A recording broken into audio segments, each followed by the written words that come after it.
Hello, YouTube. You ready to scale the wall? If you were binging and came right over here, hi, me again. If you were waiting patiently for this episode to come out, aren't you glad it got out a little bit faster? Yeah. Last episode was a doozy. There was a lot of analysis. I hope you enjoyed it. It was a lot of listening to me talk, but there was so much richness there.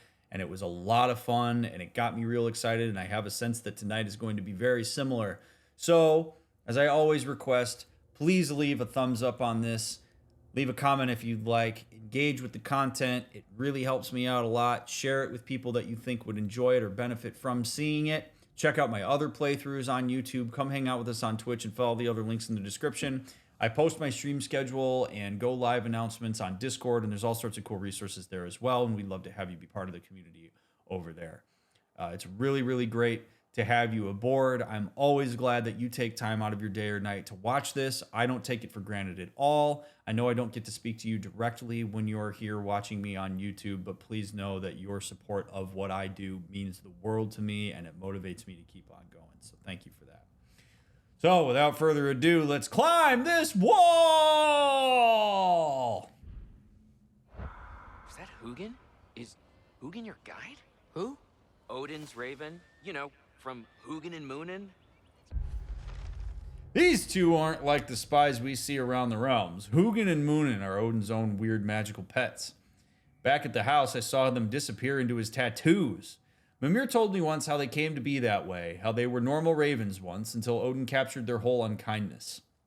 Most of them he roasted and ate for supper, but on Hugin and Munin he experimented, wiping their memories and binding them to his will. Mimir also referred to them as right pricks, even for birds. Pretty good guy, though not sure he'll know too much about climbing. Fair point.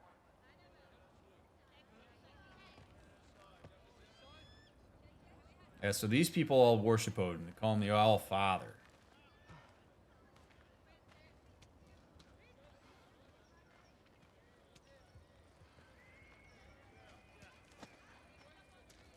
I have no way of knowing the answer to that question, Dante. It's a possibility, but don't know. I'm sure he has his reasons for doing this. So, how you gonna do it?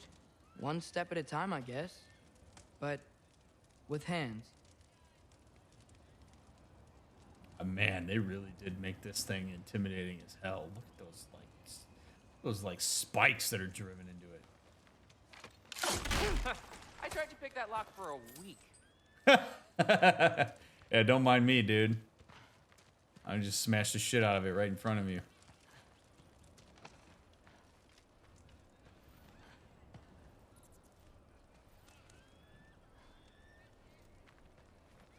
So we have public buy-in now on this. Later, bro.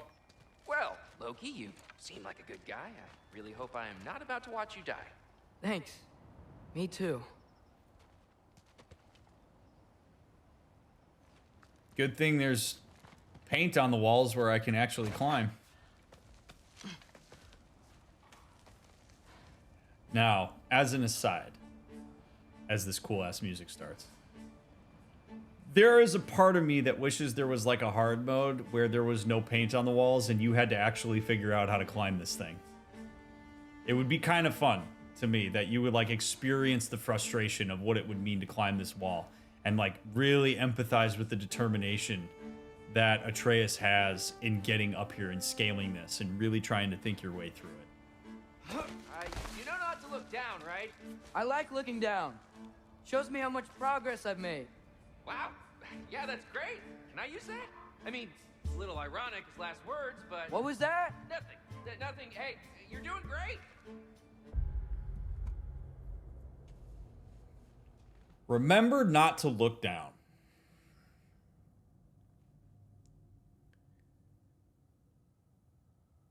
That kid sucks at being supportive of Atreus. If you are a person who makes what other people are doing, you take your anxiety and you make it about your anxiety when you're trying to interact with them, you're doing it wrong. What's happening here is Atreus is doing something that for him is not particularly terrifying. He's confident. He believes he can do it. He's all in on it. He's committed to it. That kid is anxious. He's worried about Atreus. He's worried about what if he falls, what if he dies, yada, yada, yada. And so in his attempts to support Atreus, what he's actually doing is trying to mitigate the intensity of his own anxiety in watching Atreus do something that makes him anxious. And so what does he do? He says, don't look down. Well, saying don't look down, you might as well take somebody's head and turn it down. Even if Atreus doesn't look down, you've put that thought in his head. It's not useful. And a lot of people think they're being supportive when they say stuff like this, but you really aren't. All you're doing is trying to offload your anxiety into the person who's performing the thing that's making you anxious, which is more likely to fulfill whatever worry you have about what it is that's going to happen. So don't be that person. Own your own anxiety. Do what you need to do to regulate your own anxiety, as opposed to offloading it to a person who's trying to do the thing that you're worried about.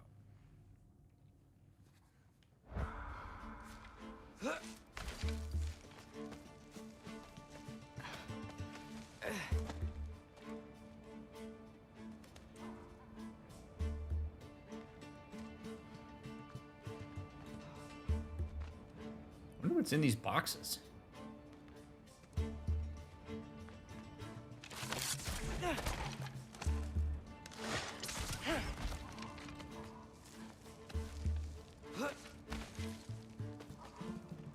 This is cool, man.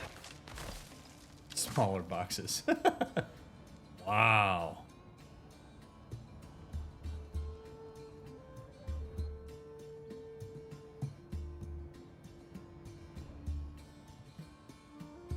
Gorgeous. You can do it, Loki! Thanks, Skjolder. Hope you're right. Skjolder lives outside the walls of Asgard in a camp of refugees from Midgard. I guess Odin actually saved a lot of people from the desolation, even though he caused it. I wouldn't have believed that, but I can tell Skjolder's honest. He's nice, funny, about my age. I didn't come to Asgard to make friends, but maybe I already have. Well, if I'm Odin, and I know that everybody's view of me in Atreus' circle is quite myopic, in the sense that I'm bad and everything I do is terrible and manipulative, well, what do I need to do? I need to instill doubt in Atreus' mind. I need to penetrate that rigid barrier of the way that I am being conceptualized. So what better way to do that than to put me outside of this town and make it seem like I'm, oh, ye benevolent one who saved people from the very problems I caused. It's not about making this is not about Odin making his image one that is like good in Atreus' mind. He knows full well that he does not possess the ability to get Atreus to believe that he's a good guy. All he has to do is get doubt in there. Get benefit of the doubt. He needs Atreus to question the rigid schema he has about him, to crack that open just enough that he can wiggle his way into his mind and manipulate him. That's all he needs. A lot of people will mistakenly think here that Odin has to paint in very broad strokes and then whittle down to details to get Atreus to come around to his side.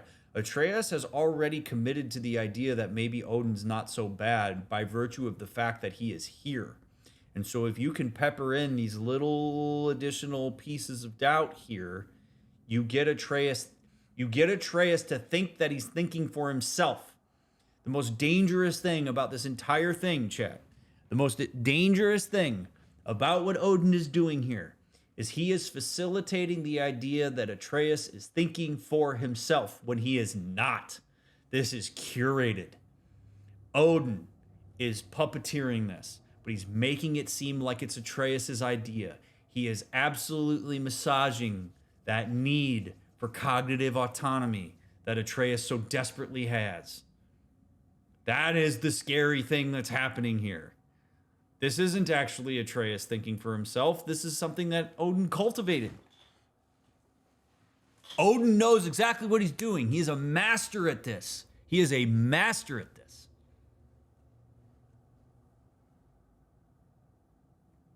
Terrifying.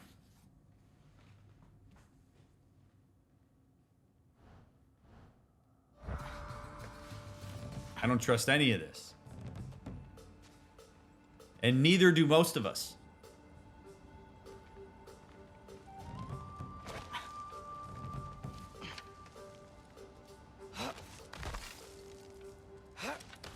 Okay, I can do this. This is fine. Just keep climbing. It's actually, that's actually a really good way to handle this if you're Atreus.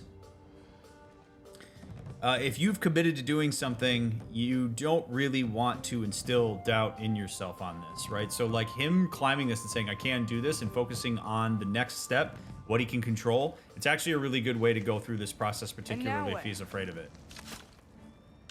Now where we go to the blue target that's been beautifully painted there for you, Atreus.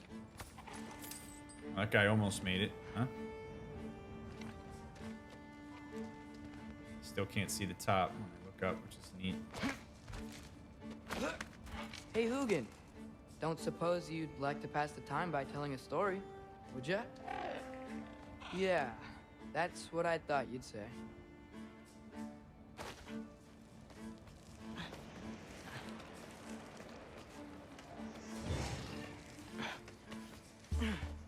Oh.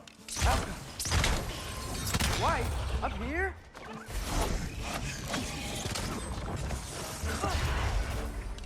Alka!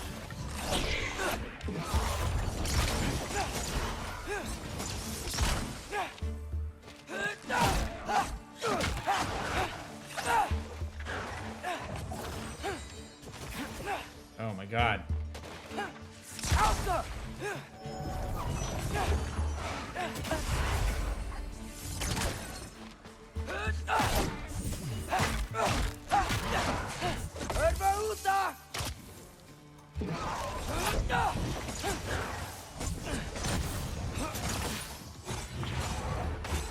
How about have a piece of my ram, bitch?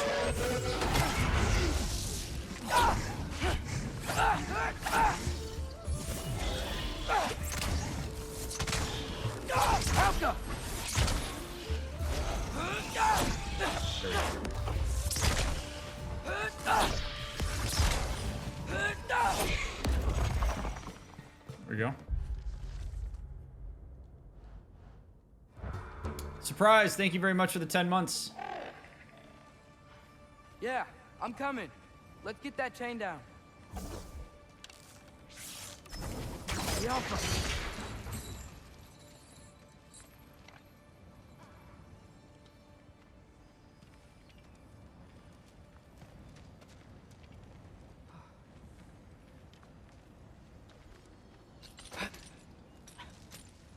All right.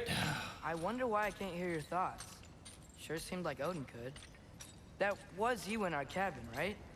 You and your brother, I guess? Taking that for a yes.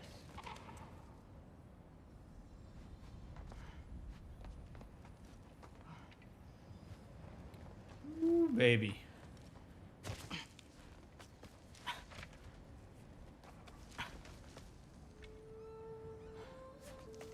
Breathe.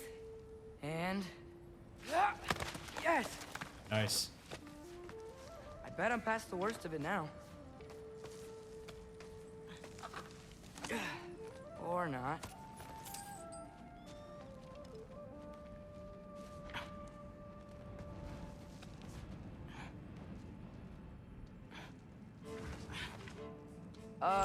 Wanna just let me pass through? No? Have it your way. Jump up! Woo! Good luck.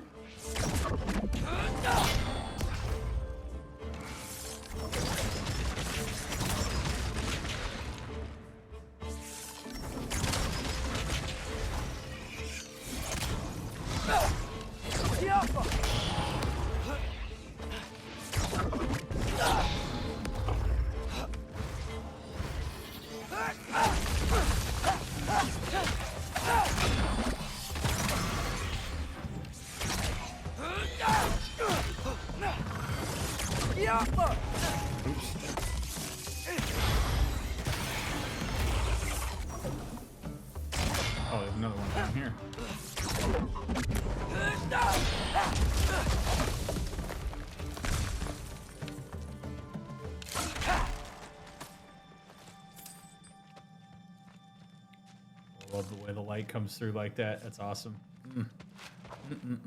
Beautiful.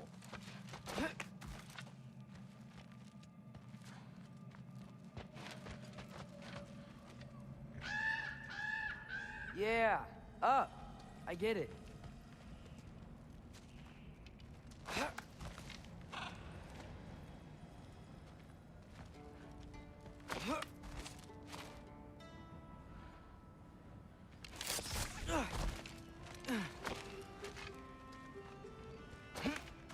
Whoa. Okay. These are connected. Yeah, that made sense. I think. Gotta do both sides though.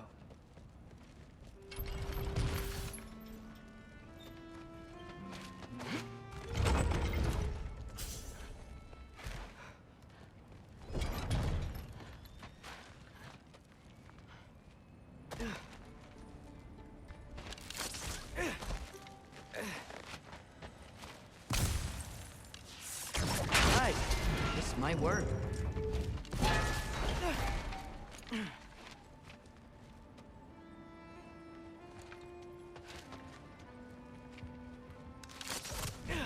All right.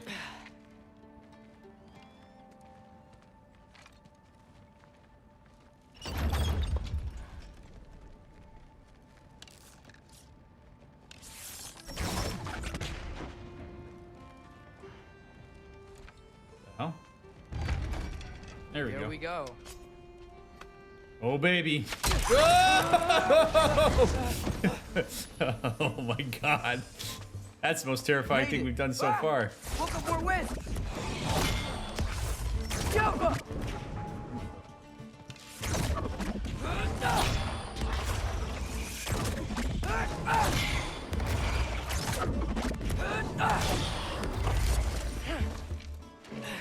Hey, you get to fly. I'm doing what I can.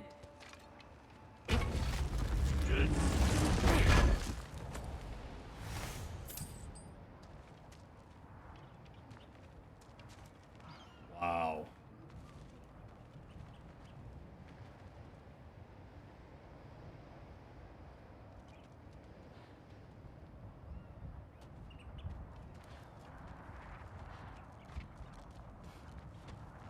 Huh. I don't see any more shortcuts. Just gotta climb a little further.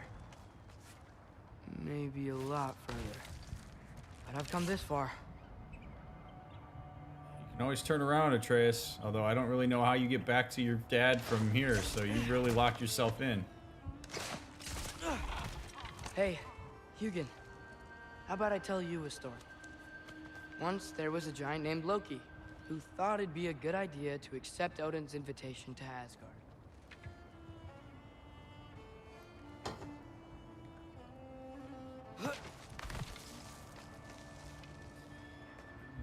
This is killing me because of the innocence here. Atreus has so severely underestimated Odin, and it's gonna backfire. Like, he should not be talking to Hugin. His blind spots are glaring to us, not to him, because he's so entrenched in his idea that he's gonna save his dad. That one idea, that's the entire movie of Inception is predicated on this idea. That if you have an organic thought, you have something that drives you immensely, it will lead you to do all sorts of wild stuff. And Atreus is so desperate to save his dad that he's not thinking clearly in the way that he's going through this. He thinks he is, but you can see that he's experiencing some dissonance. But he's too locked in. He's not considering alternatives. He doesn't consider alternatives until he hits hindsight. And he's already way too far past and goes, oh shit, I could have done this, I could have done this, I could have done this. And it's really scary. Odin tested Loki, expecting him to climb by himself all the way up Hrimthur's wall. Right. So if you're Odin, what better way? Again, this is all about how do you get Atreus' buy-in? How do you instill doubt? How do you get Atreus empowered by Odin's presence? It's by doing stuff like this. By the time Atreus gets to Odin, he has climbed the wall of Asgard. He has climbed the wall of Asgard. That is a huge feat of strength. He's going to get up there and he's going to feel like a freaking badass. Oh my God. See, I can do it. My dad didn't believe in me. Freya didn't believe in me. Everybody thought I couldn't do it. I scaled the wall of Asgard by myself and found Odin. You want to manipulate Atreus, get him feeling really good about himself. What did Loki? Ah! So what did Loki do? He kept climbing. He just kept climbing. His arms hurt. His fingers went numb. It got hard to breathe. Loki kept climbing. One foothold at a time. All the way to the top. What I love about this from a storytelling standpoint, but also just from a psychological standpoint, is we're hearing out loud the beginning of the construction of the story that Atreus is telling himself about this. When we have certain events that happen to us in our lives and certain choices we make, we are then presented with the opportunity of how do we conceptualize that? How do we craft a narrative around the things that we do? There's an entire model of therapy that is built around narratives. It's called narrative therapy. And it's this idea that if you tell yourself more empowering stories, you are more likely to accomplish things. You're more likely to solve problems. That our stories that we wrap ourselves up in are some of the most important things that drive our daily decision making and the way that we conceptualize ourselves.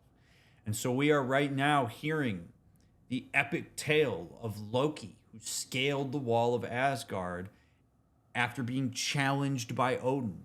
Odin's not challenging him. Odin isn't doing shit. All Odin's doing is just saying, like, come here. I have an idea.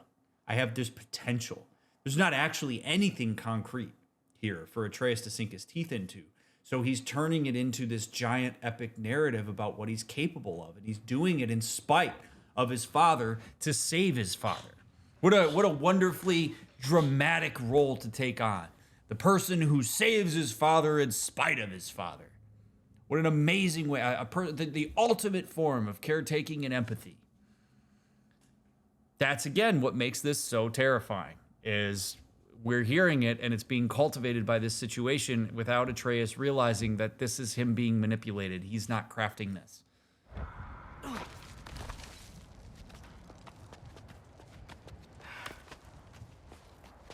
Nowhere to go but up. Okay.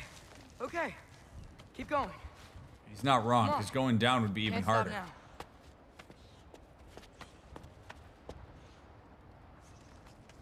Come on, Atreus. Oh boy. Come on.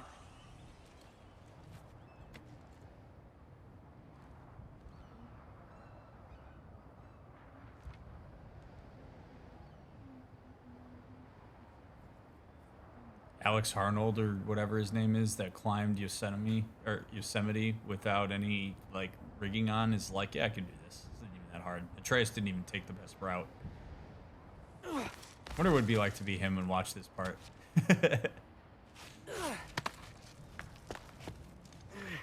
Okay. I can do this. I can do this. Almost there. Jesus. Holy crap, Atreus.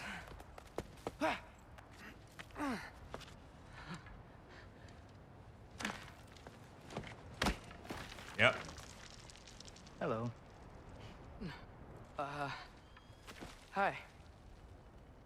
So, what part of the enormous wall made you think, oh, visitors must be welcome?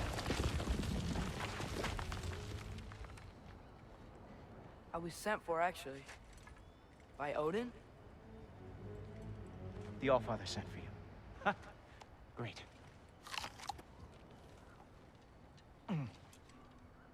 Then why are you out there? And not in here?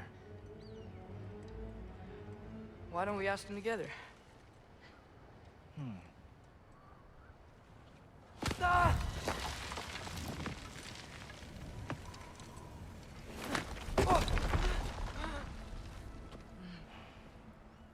Are you finished? Now, what could Odin, All-Father, King of the Aesir, possibly want with the likes of you? That's between me and Odin.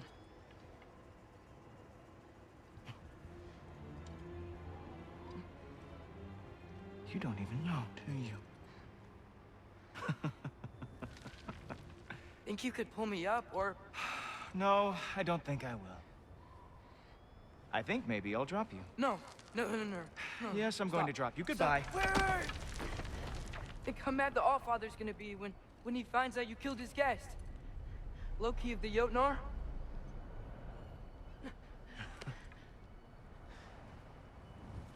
The Jotnar. Enemy of my people. I am not your enemy.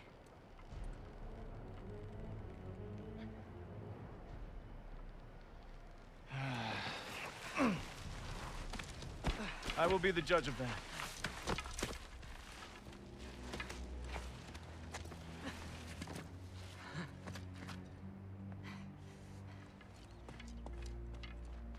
This way, Loki of the Jotnar. Wait, is that Gjallarhorn? Are you Heimdall? Obviously. Great rocket launcher. That was cool.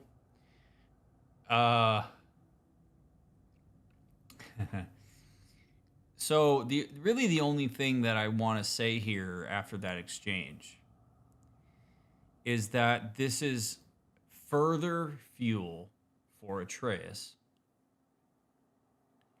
that he can get his way through adversity.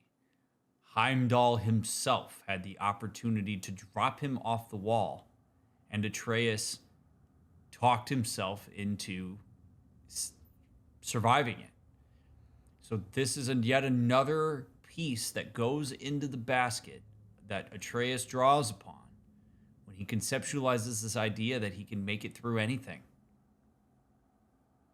And this is further going to build his confidence that he can get through this. So when he stands in front of Odin, now he's like, well, I made it through Heimdall.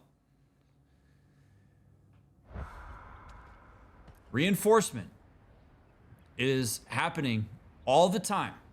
And it's important to recognize when those moments happen, because you can see a case building here for Atreus having an unbelievable amount of confidence in times where it wouldn't necessarily be healthy for him to display that. The consequence that would have turned this around would have been if Heimdall dropped him, but it also would have killed him. Now feel free to drink in the splendor of Asgard. This is a rare sight for outsiders, especially giants. Yes, why not steal anything that is not nailed down? That is sure to impress your hosts.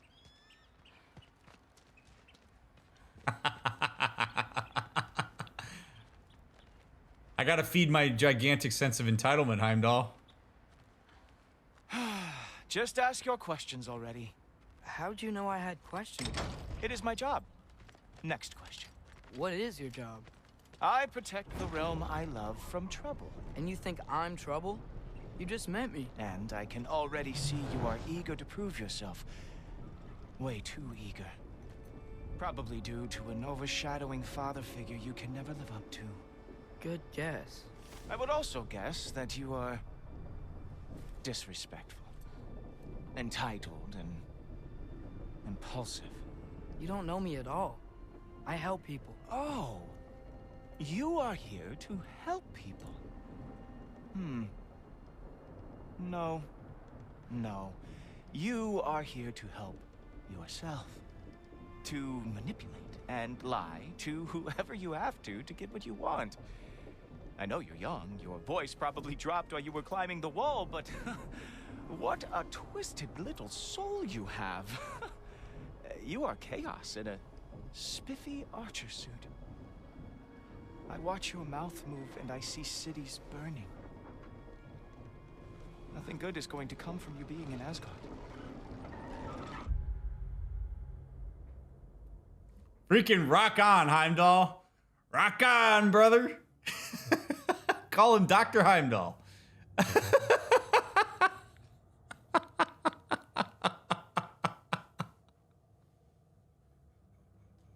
Holy shit. Okay. All right. This is good. Atreus needs to hear this. He really does. He needs to hear this from people that aren't his father and aren't Mimir. Wow.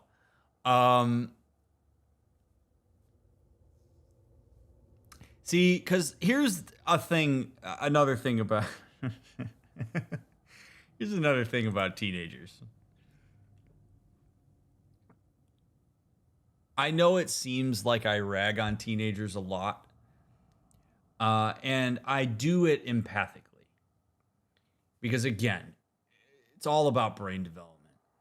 But something that teenagers often think, because they don't have any reason not to think it, is that they are unique, that their thoughts are original, that they're very good at being covert, that they hide things well, that their experience is one of a kind.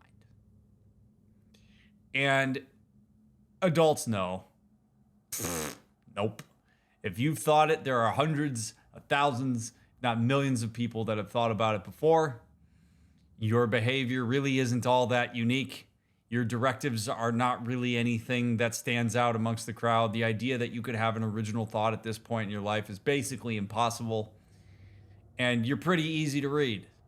You're not actually as much of an enigma as you think you are. And Heimdall is really illustrating that here. Atreus has this idea that he's this big bad giant with this unique directive, and he wants to help people, and nobody understands him, and nobody knows why he does what he does, and that's part of what makes him so misunderstood and unique, and blah, blah, blah, blah, blah. And Heimdall's here to smack him in the head with a 2x4 and say, no, dude, you're super easy to read. You live in the shadow of your dad. You want to prove yourself. You think you're going to help everybody. You showed up here thinking that brawn is going to impress the world, and it's not. You're going to cause problems. You're already causing problems. You've already cultivated chaos in your own environment. How do I know that? Because that's what every goddamn teenager does. Like, especially give a teenager power. Like, that's just how this goes. We've all been there, brother. You're not as unique as you think you are. That's a harsh reality that really all of us have to come to terms with at various points in our life, particularly as we go into our teenage years and early adulthood. As you start to realize, as you expand your horizons, you're really not as unique as you think. You're really not as special as you think. You matter, but you're not God's gift or Odin's gift or whoever the hell's gift to the world that you think you are. You are just one of a huge swath of numbers. Does Atreus have a little bit more to him because he's half god, half giant? Sure. But I love Heimdall here because I love that Heimdall is willing to just shoot straight with Atreus and tell him like it is, because Atreus needs to hear this from more people so that he realizes, wait a second, maybe I am predictable. Maybe I don't need to double down here. I need to work with that. I need to understand what that means. I now am realizing that, like, maybe, just maybe, I'm not one step ahead of everybody because everybody's already been here before, or everybody knows how to conceptualize this in more sophisticated of a way than I do. Uh-oh. What does that mean for Odin? Love me some Heimdall, man. Holy hell.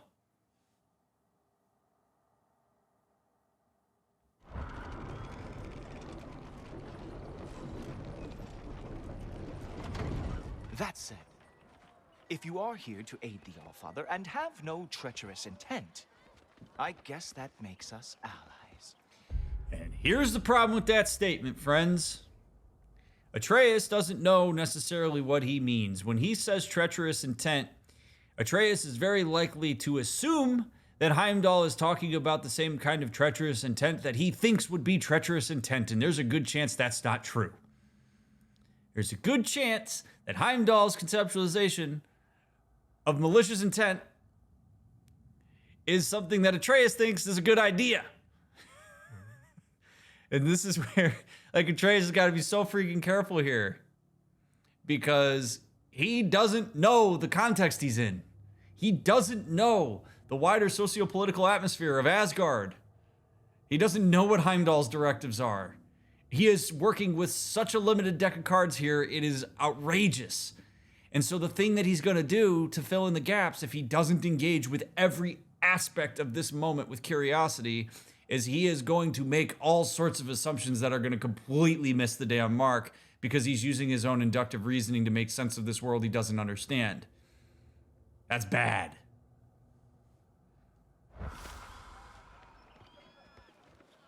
Skjolder. Who loves me the most? Who loves me the most? Wow, that's almost as impressive as Baldur taming a dragon. Baldur had the luxury of not caring how badly he got burned. I outthink them. Dominate them fair and square.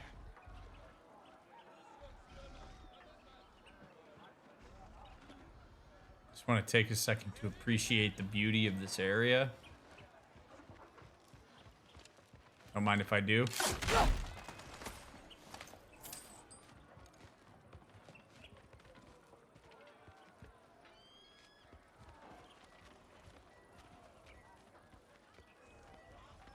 Oh.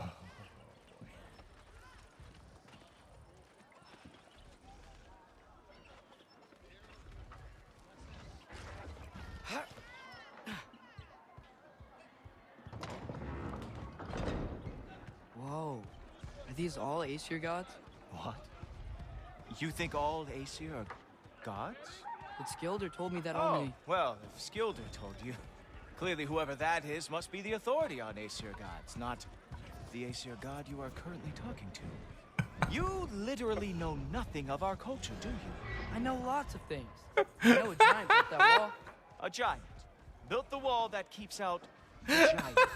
Hrimthur, son of Thamur. I know the whole story. Really? I truly cannot wait for you to regale me with the revisionist tales of Asgard's architectural history. I love Heimdall. Is that Odin's palace? This is how...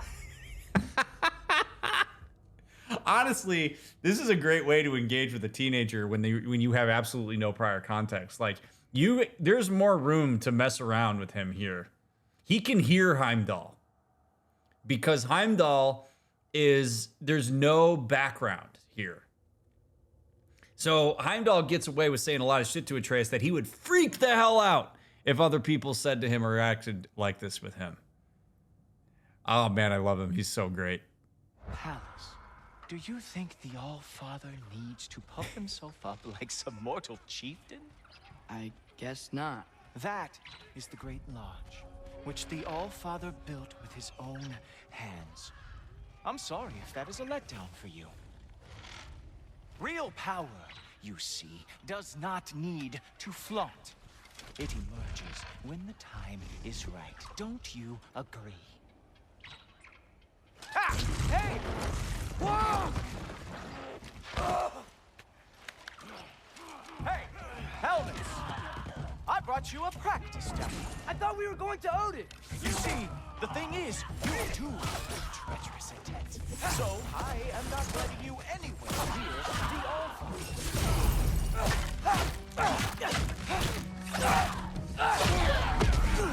Ah! Good boy! That is what he deserves.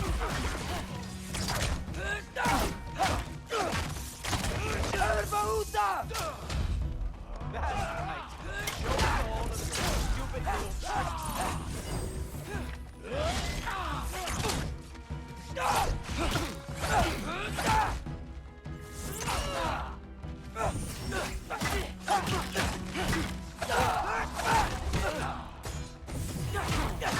Oh, very nice. Jotnar lost every every war they ever fought. Well, that was boring. Guess who's next? You sure you want to keep our father waiting? Funny thing, I am sure about that. Yes, Oh boy. I'm feeling very sure, matter of fact. Oh no! Arrows! How fearsome! Whoa! Whoa! How is he doing that? Oh man. You're not gonna stop me from seeing Odin! You'll be seeing him from your grave. What? Ha! That is your big special move? Hilarious! Down, boy!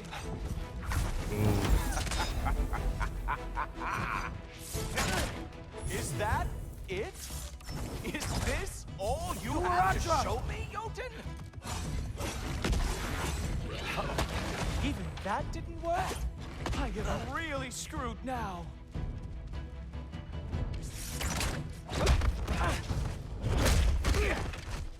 Wow. I do have to say, Loki, I am profoundly unimpressed. You should probably stay down.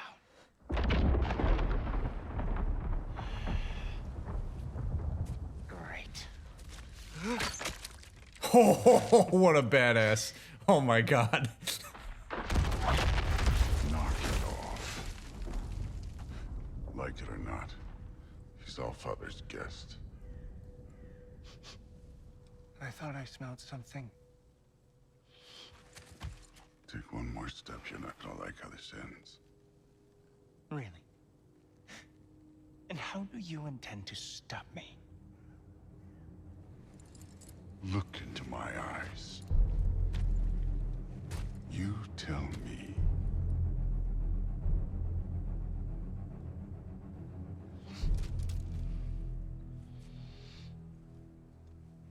You are a sick man. Loki, you made it.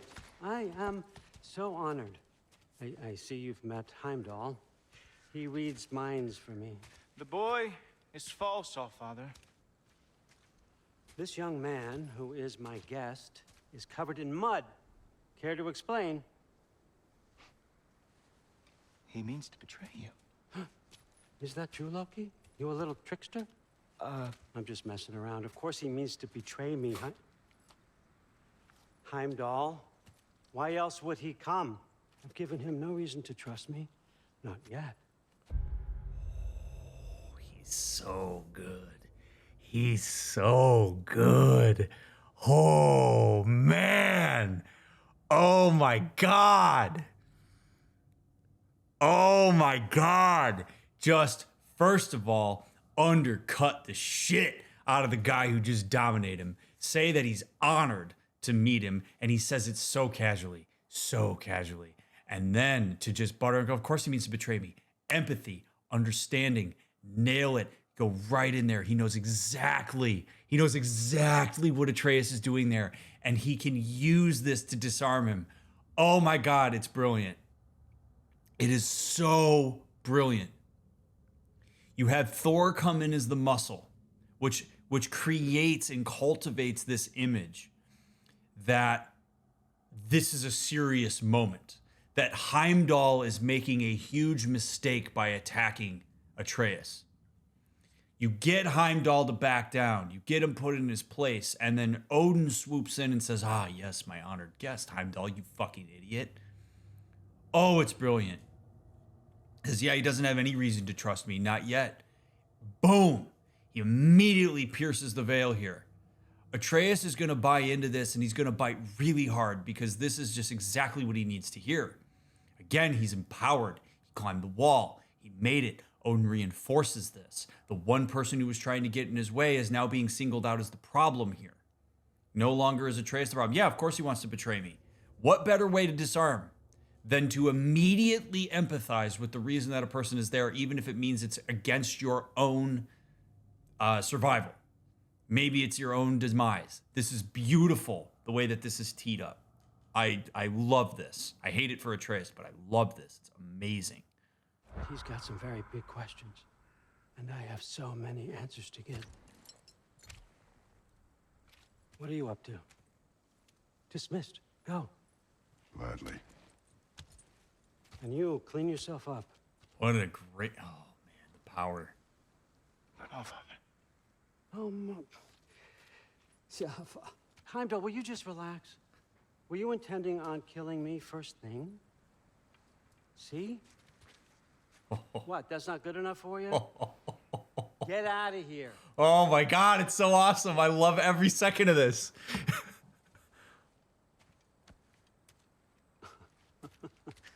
He's a lot, I know. Very perceptive, but sometimes he just forgets to think, you know? Hey, I got some places to be.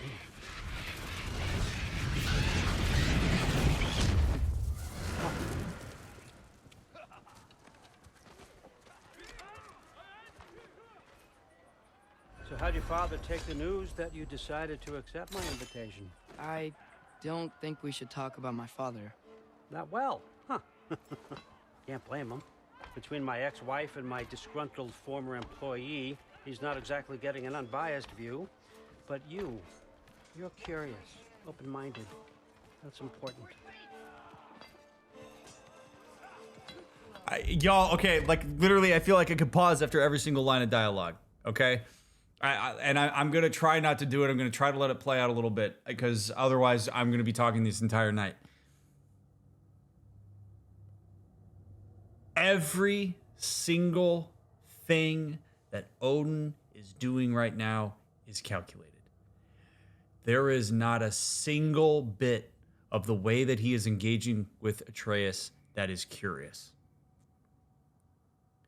When he says, "What'd your dad think of the fact that you came to talk to me?" He knows he didn't tell Kratos. He knows.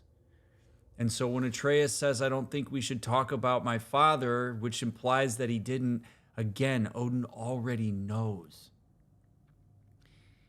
He is actively moving Atreus on a rail in the direction that he wants him to go. And he's doing it by acting as if he is unassuming. One of the things, he watches everything, okay? So if he watched episode 16 of God of War Ragnarok with a therapist, what he saw was a group of people in a house that he can't touch, basically saying to Atreus, "We don't understand you. We don't see you as open-minded. We are making all sorts of assumptions about you." So what's the best way that Odin could contrast himself with Atreus and get his buy-in? Be totally unassuming. Acknowledge, like, you think for yourself. You're open-minded. Look at all those closed-minded people in your support system. People who've already made up their mind about who I am. People who've already made up their mind about Ragnarok and the world and the intentions of people that they don't fully understand. But you, Loki, you're different. You're special. You are the unique person that you think you are. You are a person who is determined. You think for yourself. Not only do you think for yourself, you act on it. You climb the wall. You come and find me. You fight Heimdall. Wow.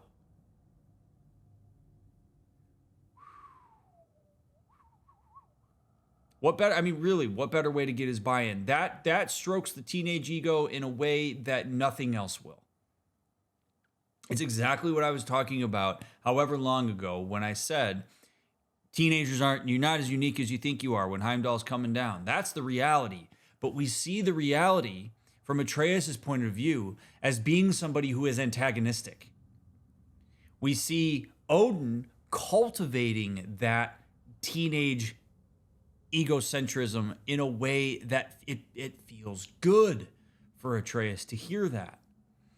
And so when you look at really shitty, abusive adults who do shitty stuff to kids and teenagers and even fellow adults, this is 101 on how you do it. You isolate people out. Atreus is isolated from his support system right now. Odin is the only person, the only template he has right now that he's engaging with. He does not have people around him to talk sense into him. And Odin knows that even Heimdall was a problem there. Heimdall was enough of a force that maybe Atreus turns around and doubts himself. So he gets Heimdall out of the way. Like, literally isolate him. It's just me and you now. And then you play up how special he is. You're my honored guest. You're special. I'm powerful. I care about you. I see all these traits in you that you see in yourself and you idealize. I see those. I'm reinforcing those. Buy in, buy in, buy in, buy in. This is how cults get started. This is how abuse happens. It's terrifying because it happens systematically. It's systematic. Manipulation doesn't happen at the outset. You can't do it immediately. You have to walk people into your agenda if you're going to abuse people. This is not a one-on-one. This is not how should you abuse people, but this is how it happens. This makes my stomach turn watching this happen because there are people in real life who do this and can get hundreds of thousands of people to follow them because of their ability to do this.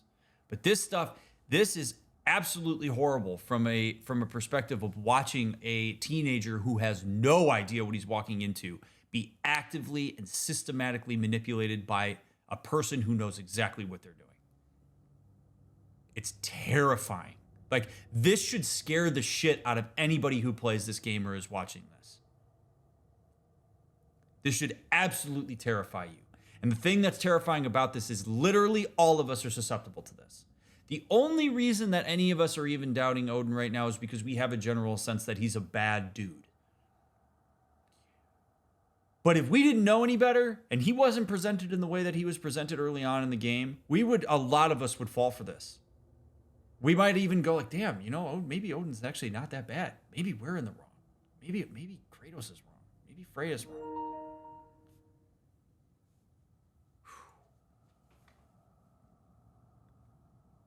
This is wild stuff.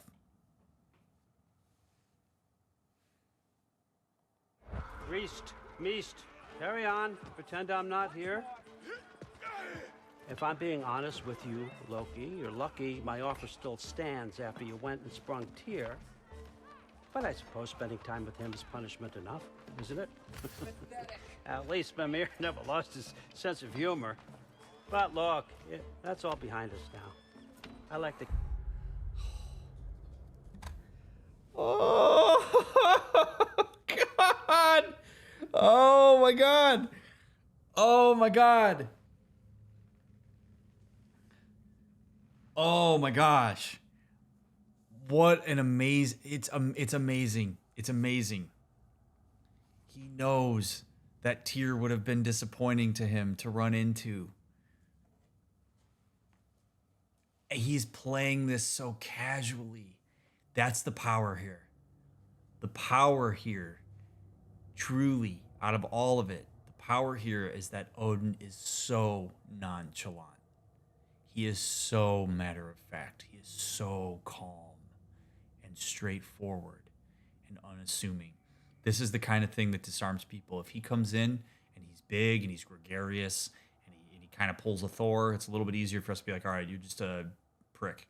But Odin is so just like, no, man, I'm going to play this cool. Yeah, it was real disappointing, huh? Ha, ha, ha. It's great to have you here. That's part of it. It's all part of the manipulation. Keep looking forward. Hey. I want them trained, not decapitated. Just keep it below the neck, all right? Is that really what you do when I'm not here? All, Father. Queen Gná. The Einherjar are ready for your blessings. That's why I'm here, isn't it?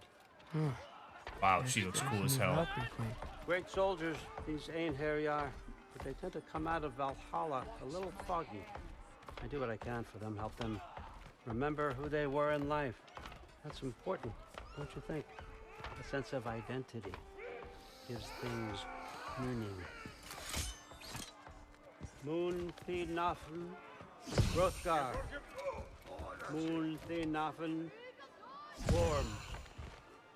Moon Thinafen, Diana.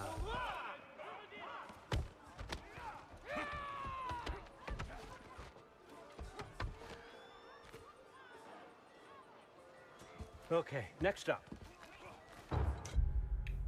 Beautiful. That Sony Santa Monica is amazing. Thank you for crafting something that is just so freaking incredible. I can't stand it. That extra couple seconds there that Odin took to look at Atreus, you know why he did that? It's on purpose. This whole thing's cultivated. That was what a sign of power. Look what I do for people. I help them. I help them. I use my powers to help people, kind of like you do. Kind of like you said when you were coming down the cart with Heimdall.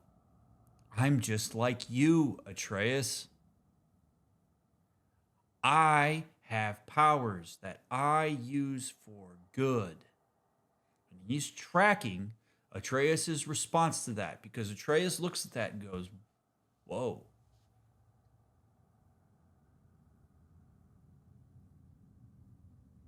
All right. So what he does when he pauses there and he looks at Atreus, he's tracking Atreus. He's tracking to see the way that what he's doing is landing. If that was all just altruistic, Odin not putting on a show, he doesn't pause to look back there. So you learn a lot about, I know I've said this in every playthrough I've ever done, you learn a lot about people's convictions and their goals and what they're trying to accomplish interpersonally when you watch their body language and you observe them. And I just think it's beautiful the way that he paused there for a second and he stared at Atreus for a little while and then moves forward. It's just absolutely fantastic.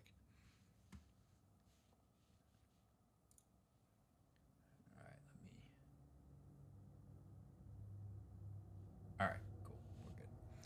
All right, here we go.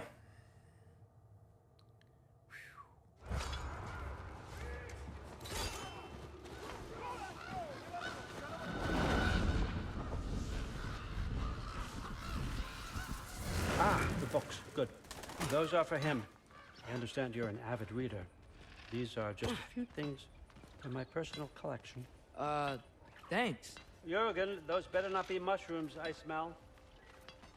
Listen, I appreciate your offer, but I'm really not sure what you're expecting from me. Right now, you're just visiting, Loki. One step at a time. Steady there, Carl. But with all respect, you need to know, I came to study, not to serve. Another servant is the last thing I need. I need someone with drive, with curiosity, someone who'll take initiative. That looks good. Is that braised? But why me? Is it because I'm half giant? Big deal. So's Thor. Erland, try to stay awake for me. Okay, but... Look, don't overthink it. I have a project I think you'll be interested in. A major learning opportunity for both of us. What about my family? My friends? I need to know nobody's gonna get hurt. Why would I hurt anybody? The truce is all I've been asking for from the start, if you recall. Look, you're here now. Stop worrying. It's all gonna be fine. Almost to your room. My room? Yep, just over here. Oh, man. Oh, man. Feel free to come and go. Take what you need, poke around as you please. You're not my prisoner. And more importantly, I'm not your father. Allfather, there's a situation that needs your attention. Oh, man. Oh, man. Oh, man. Oh, man. Oh, man. Disarm, disarm, disarm, disarm, disarm, disarm. Haymaker. That is so key. Your father doesn't respect you. Your father doesn't understand who you are. Your father doesn't engage your intellectual curiosity. Your father's not interested in your open-mindedness. Your father is a coward. Your father diminishes your open-mindedness. Your father's pragmatic. He doesn't think outside the box. Your father is not high on social acumen. Look at me. I connect with people. I help people. I give them purpose. I check in with the food that they're making. I have projects. I have books. You're not my prisoner. You feel like a prisoner at home, don't you, kid? You feel like a prisoner when you're with Kratos. You have to do what he says you want to do. Well, that's not me. Come and go as you please, dude. You're an autonomous individual.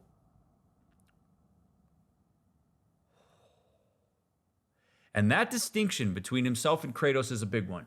Because the more he makes Atreus feel good, the more he plays into Atreus's autonomy, the more he's going to split himself with Kratos, where Kratos is going to appear to be the enemy. Kratos is going to appear to be closed-minded, like he doesn't understand the way that the world works. All of Kratos' development over this game is in the trash as far as Atreus is concerned, because he's not as adept as Odin is at understanding him. Odin doesn't really understand him as a person. Odin doesn't have any interest in protecting him. Odin has interest in using him, and his empathy goes in so far as, how can I move you as a pawn? Kratos has his faults, for sure, but it's a more realistic way of looking at things. So what Odin's doing is really grooming Atreus. Yes, that is the word that I would use as well, Chad, that there is a lot of grooming here. This is a way of getting Atreus to have total unconditional buy-in on Odin. He has disarmed him completely. Atreus, whatever doubts that Atreus might have had are washing away. And the thing is, Atreus, being the young person that he is, he let on all of his fears immediately to Odin by saying, I want you to know I'm here to study and not to serve. That's him trying to take power. Odin immediately strips the power and goes, that's not what I was expecting anyway. He is completely violating Atreus' expectations of him. And he's doing that in a way that's cultivating his ability to manipulate him. He's using that to his advantage. I'm not who you think I am, at least on the surface. He's exactly who everybody is afraid that he is, but he's really good at creating a veneer to stop Atreus from engaging with that. And Atreus simply does not possess the ability to think his way through this in a sophisticated way. He does not have the lived experience and the brain power that Kratos and Mimir and Freya and Tyr have as a means to better conceptualize Odin. Odin needs Atreus to, he's going to present it as if it's diversifying his view of him, but he needs it to be as myopic as possible. He needs Atreus to see him as a really good, caring, amazing person who just wants to cultivate his intellectual curiosity. The fact that you're a giant, not a big deal. Who you are is what matters.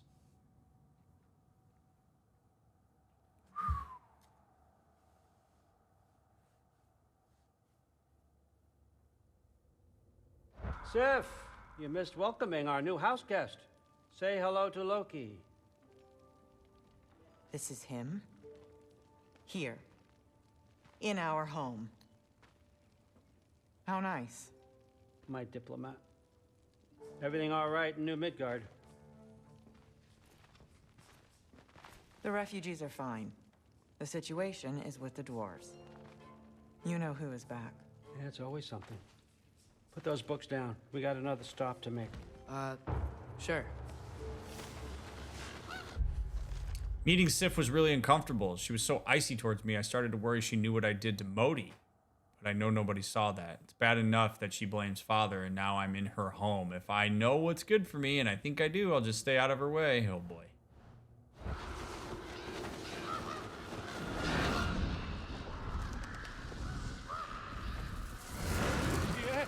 All right, I'm here. Where is he? Just over there, All Father, sir.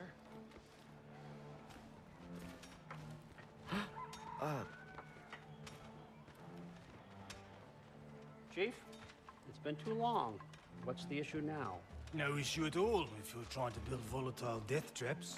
I approve these designs personally, and not all that recently, I might add. Did you just wake up with the urge to be a pain in my ass? Yeah. Who's the cut? You training pickpockets? You know what, Durland? You reek of cheap mead, and that is by far your most endearing characteristic.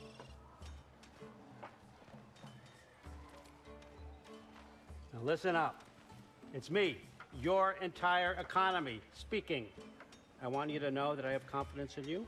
Confidence you can deliver me these machines as promised, on time, on budget, and of course, safely. The dwarves have never let me down, and they're not about to start now. Right? Good.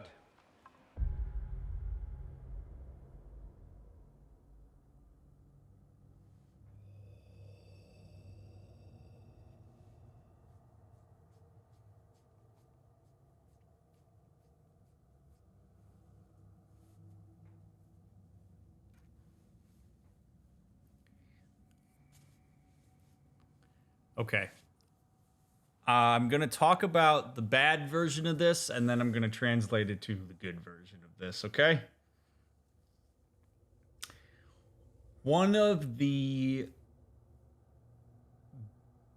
probably the best way to seize power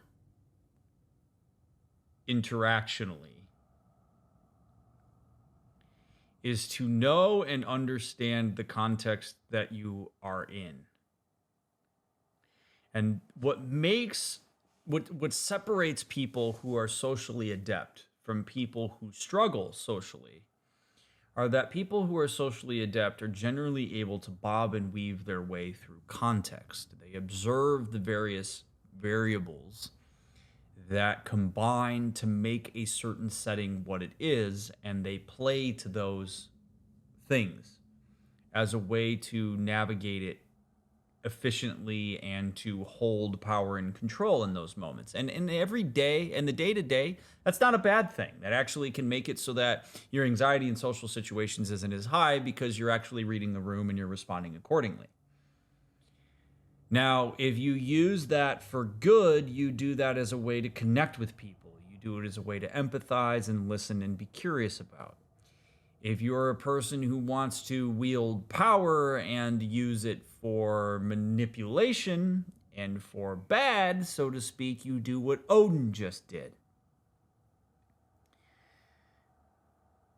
You go in and you recognize your context, and then you assert your dominance, sandwiched within compliments and empathy for the situation at large. So the very first thing he says is an assertion of power. Your entire economy. That's the power move right there. As soon as he says that, what he's basically saying is everything that follows what I'm about to say, you damn well better listen to, because I can withdraw your financial security immediately if I so choose. That immediately asserts his dominance. And then he wiggles his way down into some of these backhanded compliments where he says, I have every confidence in your ability to do these things, to do them on time and on budget. The dwarves have never let me down. Look how amazing you are. And it's not going to start now because I believe in you as the person who drives your entire economy. It's a threat veiled as empathy. It's an assertion of power like that just hits you like a ton of bricks when you're in a subordinate position and there's nothing you can do about it. And if you're Atreus watching this, the problem is that your template now over the last, half hour or so is that Odin is acting in the best interests of his constituents. So he's likely not to see that what Odin just did was really awful. It was fear-mongering. It was control via understanding of context. Atreus is going to look at this and go, wow, that's actually pretty cool. He employs the dwarves. He believes in them. He's trying to help them in the same way that I like to help people. But he also gets to see just how powerful Odin is because people respond to him, which Atreus also wants. Atreus wants to control engagements. He doesn't want to be the one that is constantly subservient to the will of his fathers, so to speak. So all of this, again, is Odin showing, one, I'm powerful, and two, you can be powerful too and be pretty cool. I can change the world in the same way that you want to change the world. This is all about trying to create connective experiences so that Atreus is fully bought in. It's the entire objective of this.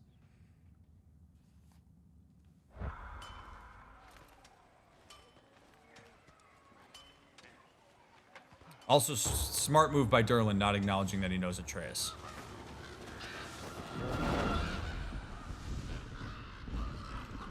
Okay, so I'm gonna let you catch your breath. When you're ready to get to work and start getting those answers, meet me in my study down the hall.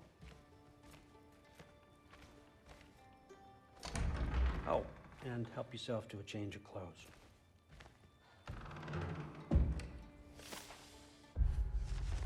After all the terrible things I've heard about Odin, I never expected him to be so respectful of me. Back at the cabin when he invited me to Asgard, and since arriving here, he seems genuinely interested to know who I am and what I think. I know I can't trust him too far, but it's nice to be listened to. I feel safer around him than I thought I would. Let's see what answers he has for me. Bravo, Odin. Good job. You got him.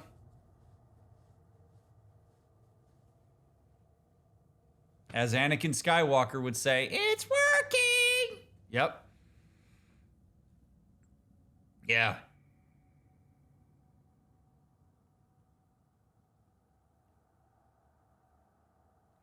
See, the problem is,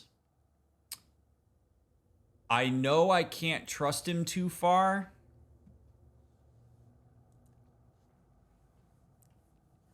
Here's the problem. And again, as so many things with Atreus do, it comes back to brain development. It comes back to the fact that he's a teenager. Atreus has not fully learned what it means to, as his father would say, master himself. Really what mastering yourself means in the context of like this world and what Kratos has cultivated with him is this idea that you can listen and understand your emotional experience of something and use that in alongside other data to make better decisions about how you move through the world. It's not about denying your emotional experience entirely. It's about understanding it and knowing the way that it is cultivating certain behaviors and thoughts. So for a teenager, it's not very sophisticated. If I'm a betting man with chips and I'm going to throw my chips on what's more likely to win, a teenager's pragmatic view of the world versus their emotional validation of their emotional experience, I'm going with the emotional experience every single time. The fact that Atreus feels listened to, feels respected, feels as if somebody understands him is going to override any kind of pragmatic approach that he takes to Odin. He just doesn't possess the skill to view that and then ask himself, wait a second. Based on what I know of Odin, from people I trust over a long period of time, is there a chance that the fact that I feel really good right now is Odin doing exactly what everybody has warned me he would do? It's like that Simpsons meme where he's like, did I mess this up? No, it is the children who are wrong. That's essentially what Atreus is doing here. Everybody, like, my experience of Odin is good. Thus, that negates the experience that everybody else is having. He's not using this to put it into a broader context and still stay questioning of Odin. He's been bought into this because of this trust. He might say, I know I can't trust him too far. That's not a thing you can actually be quantitative about. He doesn't know what that line is. Very few of us know what the actual line is. The amount of times in my life as a therapist I've heard people say, I didn't realize I was going to go that far, is astounding. So Atreus is certainly akin to go past whatever thing he thought he was going to stop him. He doesn't have his regulators around him in the form of a good support system right now. He doesn't have the metrics to use in order to gauge this. I feel safer around him than I thought I would. Whew. And as we talked about in the last episode, this is how teenagers get wrapped up with dangerous people. Because if you're a person that knows how to cultivate this and manipulate for your own needs and your own agenda, this is you. The consistency, the listening, that's all teenagers want generally, socially, is to feel understood. It's why peer relationships matter so much, because peers understand you. Parents start to feel like they don't understand you. They make all these judgments. They have all these limitations. And so Odin swoops in here and provides exactly what he needs and cultivates this experience that is going to wear away Atreus' pragmatic approach to this. And Atreus is going to reauthor this, and he's going to come back, and he's going to come back swinging, and he's going to come back on behalf of Odin. And if he gets back with Kratos and Freya and Mimir, what he's going to probably try to do is say, you guys don't understand Odin the way that I do. I went to the horse's mouth. I went and saw for myself. He's not what you guys told me he is. And what's going to happen? Kratos and Freya and Mimir and Tyr are going to say, dude, Atreus, no, you're wrong. And what does that do? It cultivates that he is misunderstood by those people. Who understood me? Odin. These people know. Every time I talk to these people, they tell me I'm wrong. Every time I talk to Odin, he tells me that I'm on the right track. There's so many layers to why what Odin is doing here is a masterclass of manipulation and abuse. Because he has now pinned Atreus against his support system in a way that Atreus doesn't even realize.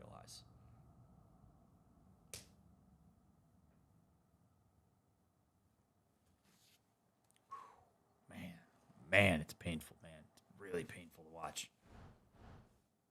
It's absolutely terrifying.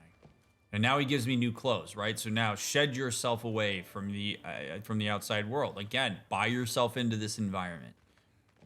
Watch this armor be like way more powerful than what I'm currently wearing.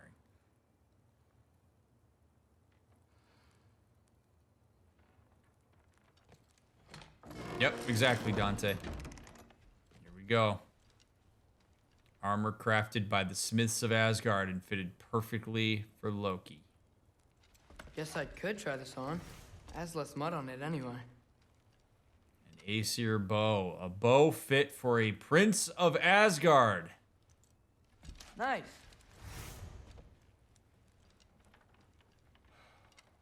Petrified dragon blood containing curious runic properties. Whoa, I can use this.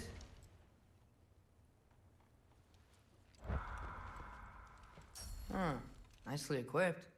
What needs work?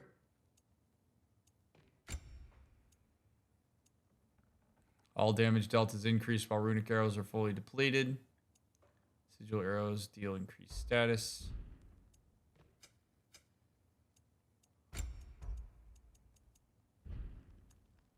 Oh, man.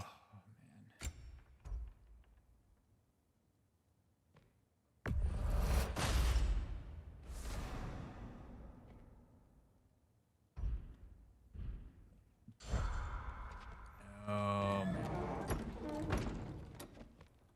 Oh, man.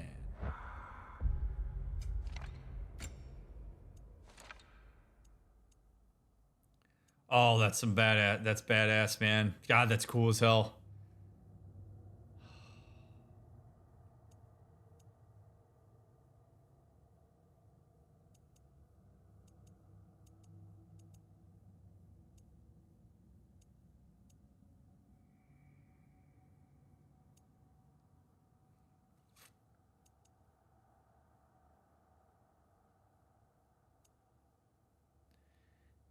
Now, okay, so I'm gonna play this the way that I think Atreus would play this.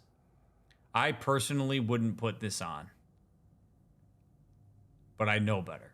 Atreus, I think, would see this in the closet and would be like, wow, that's super badass and it's crafted for me and I feel really comfortable right now, so I'm gonna put this on. So we're gonna put it on because I think that's what Atreus would do here.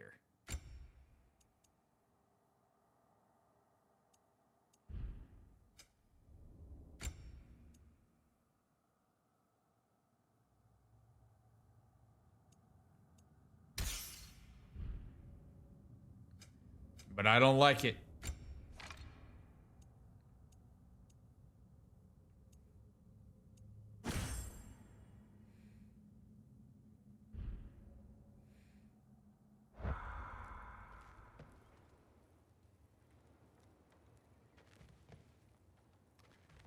Oh. I want to take a second just to say, if you're watching this on YouTube or if you're here on Twitch, thank you so much for supporting my playthrough and watching this with me. I am very grateful for your support. I hope that what I have to offer in terms of talking about this is meaningful in some kind of way. This has been an absolute blast to go through and to talk about. As terrifying as it is, this is truly a masterclass in what abuse looks like. This is how it happens. And I'm sure there are people that are watching this that are incredibly uncomfortable by what Odin is doing, because maybe you've been subjected to that kind of candor. And if it's difficult for you to watch this and you need to take some time, I totally understand that. And I would say that you should do that. You should take care of yourself. If you're a person that's been lucky enough not to be subjected to this kind of thing, be glad that you haven't been. And this is what it looks like. If you ever find yourself in this kind of position, not that you immediately have to call it abuse, but be mindful. Listen to your gut. Sometimes that can really be helpful. And I do hope that us discussing this with this kind of depth kind of helps people realize just how systematic abuse can be, just how much it can deconstruct you, and how all of us can be susceptible to this. You're not immune from this. It's using human psychology against ourselves. And Odin's doing a really great job. And most people don't know what's happening. Atreus right now has no idea that he is being abused. He has no idea. He is being pulled down a really bad path.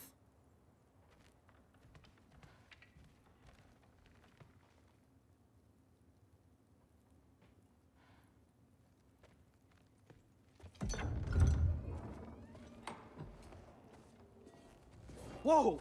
Loki, right? Gotta say, the irony of this isn't lost on me. This was his room, you know? His?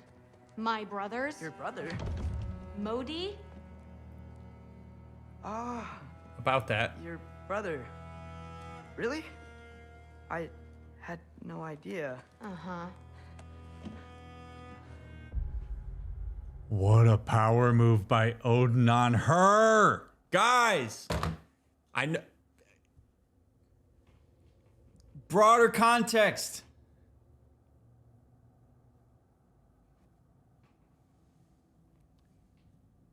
That's by design. Odin knows that. And now it's yours. Enjoy. Fruthorsdotter. Relax. You've got some pretty small shoes to fill.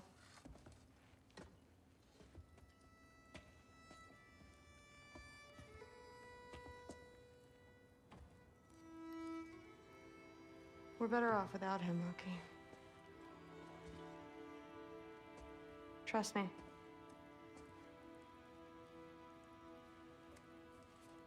Oh boy. Walk with me.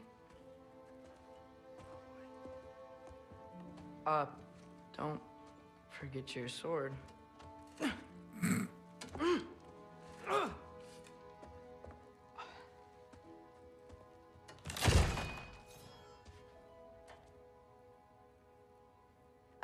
Someone will clean that up.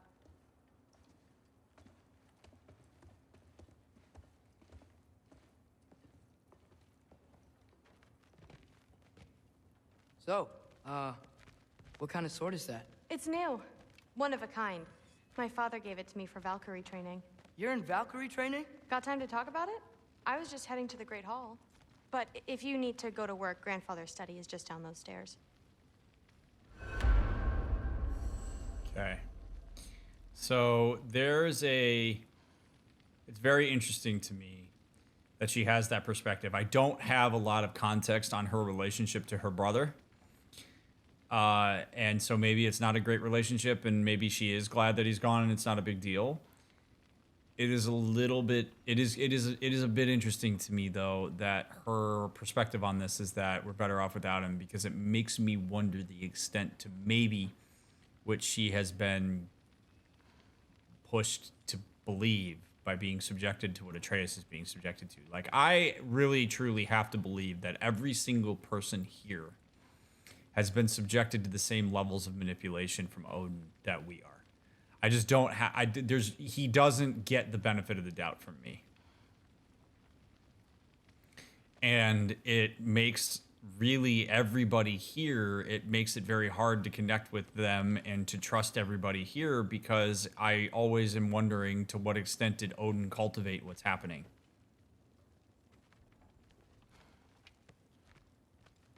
That's my room. Used to be Magni's. Guess I'm moving up.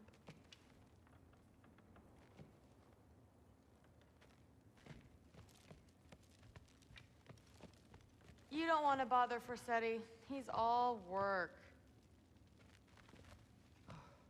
All right, I do want to look around a little bit before we go to Odin's office.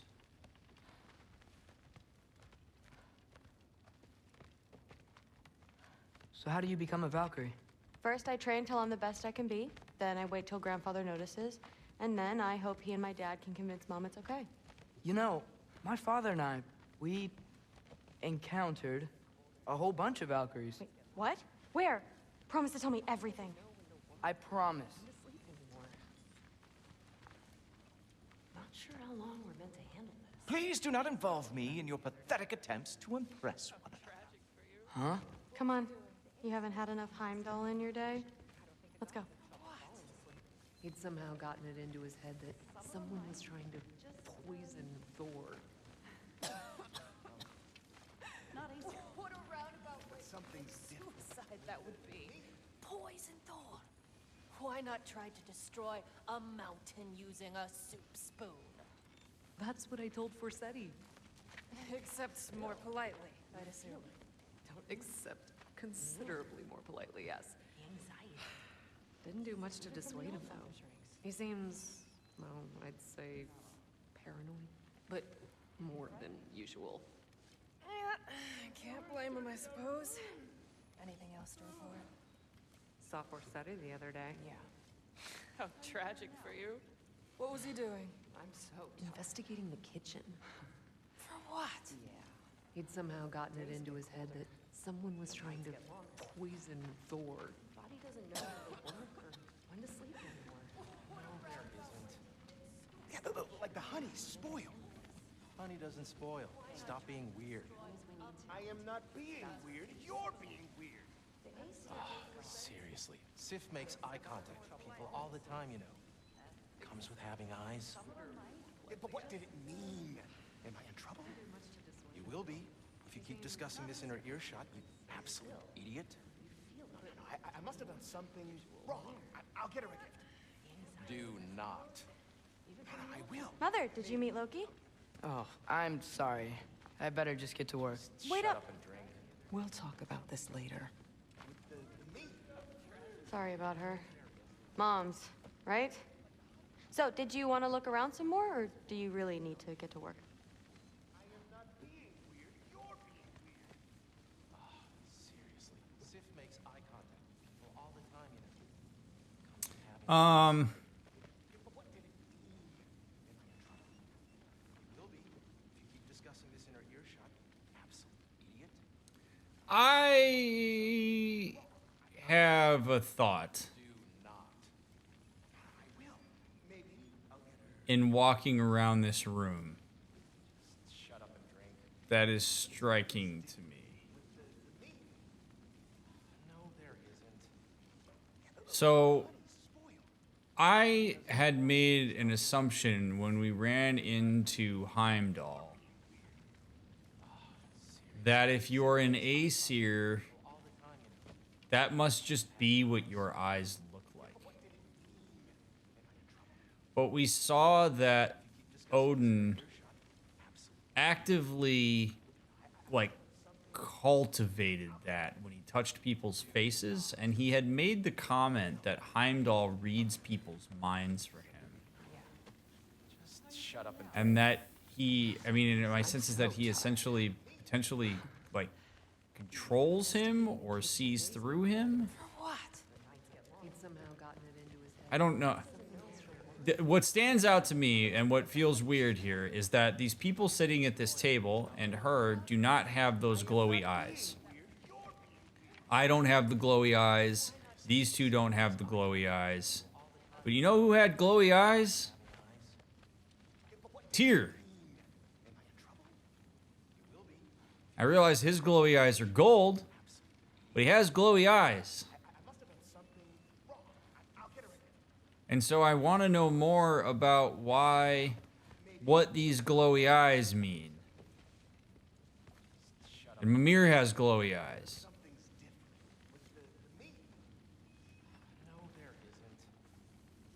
I don't have a fully formed thought on this, but it's a little bit interesting to me that we have some of these people here with glowy eyes. Listen, whatever grandfather is having you do, remember, this is your chance to prove yourself. That's all that some of us want. Oh, yeah. I'll I don't know. try to do some good. It's just interesting to me.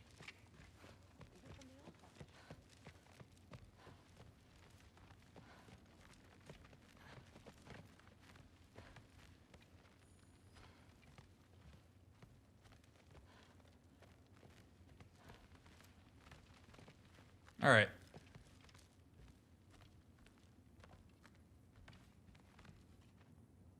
Giants gave him their special. Yeah, cool. It just stands out to me. It's all. I don't know that it means anything. Maybe it means nothing. It's just interesting to me that some people have glowy eyes here, and some people don't. That's all. It's just an observation. I don't have any like actual thoughts beyond that, other than it just makes me wonder.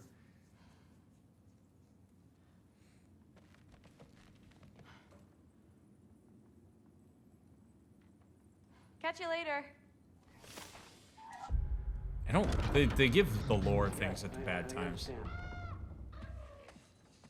Yes. Do you see me nodding and saying, yes, I understand? Uh-huh.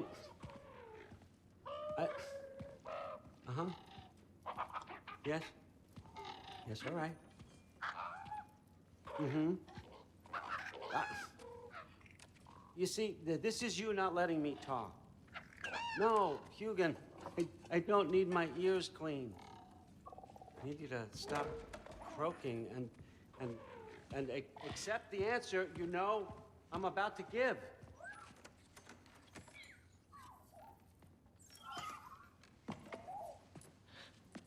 I was just looking at this. That old thing. I've had that since... Who can remember?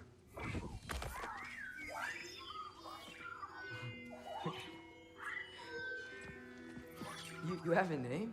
Ingrid. Really? Sure, why not? Take it, if you like it that much. For real? Consider it a perk of the job. Thank you. I mean, really. And they say I'm the bad guy. Come on, let's walk. He's good. He's so good, man. He's just so good. Empathy, empathy, empathy, empathy, empathy. You're welcome.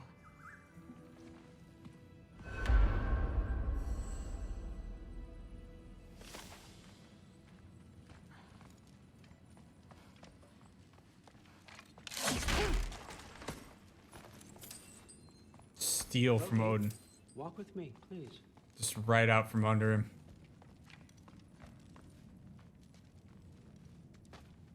Everyone's got me all wrong. You think war drives me, or power, wealth? Nah, never have. You know what drives me? What I really want? I want answers.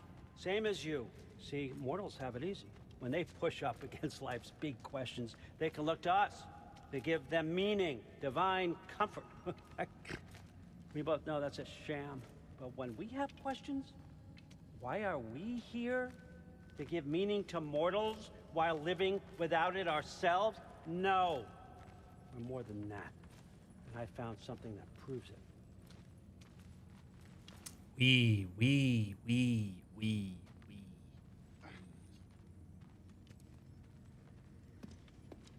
What is it? It's what drives me. You feel it, don't you? Feels like knowledge. Truth. All truth. All the answers. We could find out why we're here, learn how to change our fates, stop Ragnarok for good, maybe. Save the people we love. How? I was a young god when I found it.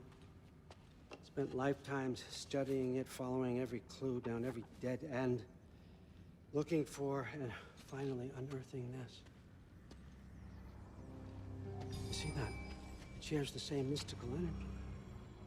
It opened a crack. Can we just look inside? I wouldn't recommend that.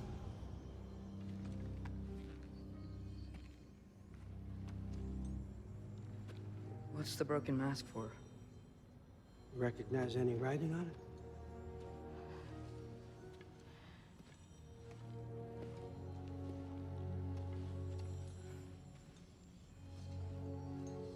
These aren't from the 9 realms. Smolder. Obsidione Spitha. Oh my god.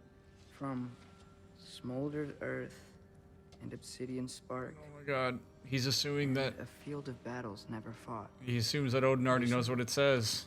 Oh. And what's that? Keep working with me and find out. You don't have to kill anyone. You don't have to betray your father or yourself. Come on, I know you felt what I felt. The answers are in there. Let's get them. I mean, you translated this language like it was nothing. If I do help you, what's next? Thor, get down here. All father. Don't do that. What's next is chasing this down. Take this and this stealthy side of beef and see where it takes you. No way. I don't promise anything. Nonsense. Happy hunting.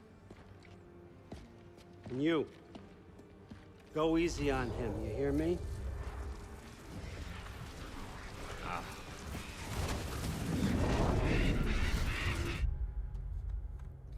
That last line is huge. Go easy on him. It's not likely that Atreus would actively pay attention to that line, but what that basically conveys is I am interested in protecting you too. So one of the ways that he is different from Kratos is by not suggesting that he wants to protect Atreus, because he knows that if Atreus hears that, it's probably going to irk him, because his father has constantly done everything he's done, saying he does it in the spirit of protecting Atreus. So what does Odin need to do? Odin needs to essentially suggest, without being explicit about it, that I can be interested in protecting you and cultivate your skills and autonomy, which is the thing that's going to take him to an upper echelon for Kratos and disarms the protective nature of Kratos. So it's like, well, wait a second. I can be protected by a person who doesn't seem to have much interest in my thoughts and dreams and ideas. Or I can be protected by a person who absolutely facilitates who I am as a person and cultivates my open-mindedness. Which one are you taking? That's the power of that statement there. It's really subtle. It says take it easy on him. But it's basically saying take care of him. Protect him for me. Because I care about it. But it makes it seem a lot less opposed to Atreus than he has come to believe that his father is.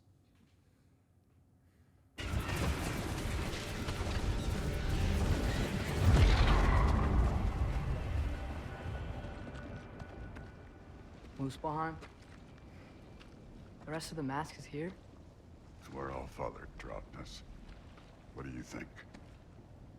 Take that and do your damn job.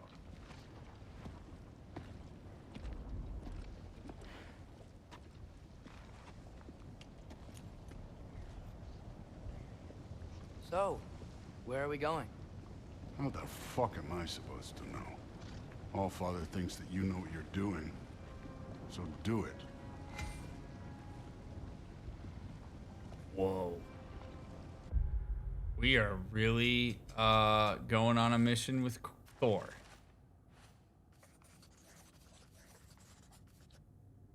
Never heard any stories about Loki and Thor going on adventures together. This may be the strangest part of this whole trip.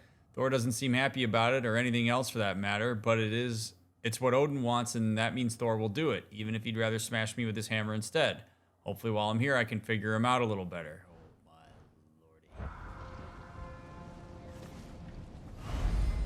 Mask guidance. The mask is attuned to Atreus' goal and will radiate light when he is following the correct path.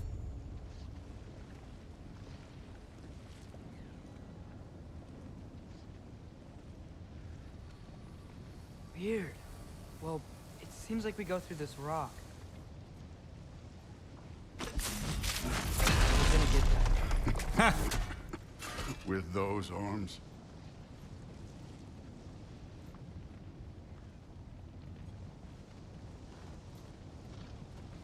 It's a great way to cultivate the idea that Atreus is super powerful as well, right? Like, show him that he has a skill that's necessary. Send him on a mission with Thor.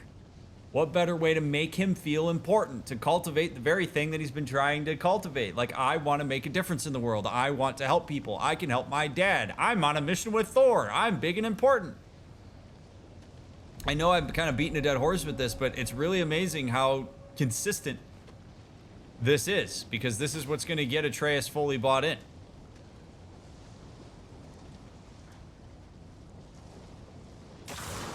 Let's see what Loki and that shiny toothpick. The hell? The sword just acts on its own? Slow going, eh? You could maybe help.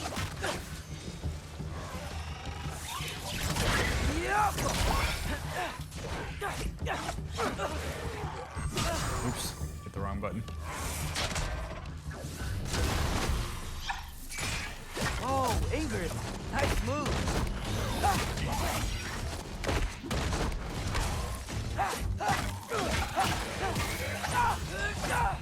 Where are we supposed to head now? I'll check.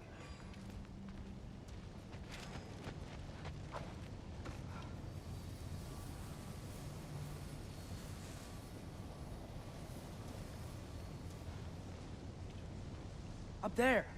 It looks like there might be a ledge we could reach. If we... Too slow. Hey!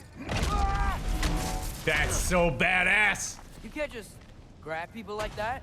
No, what else are they gonna throw you? Holy shit, that's cool. There you come.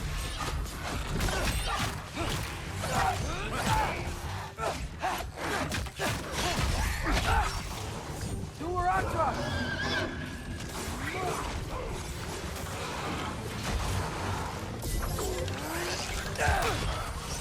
Kid, there's things up there hitting us with fire. Use your bow already.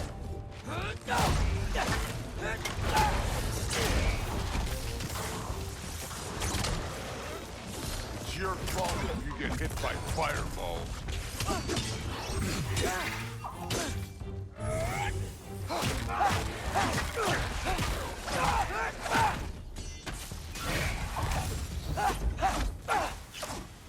You know, I took my blood payment from your father for what happened to my sons, but I haven't taken it from you. Yet. What do you mean? Later. Don't want to keep the Allfather waiting.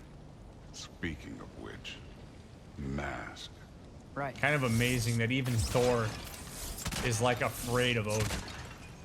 Like, if that's not telling, I don't really know what is.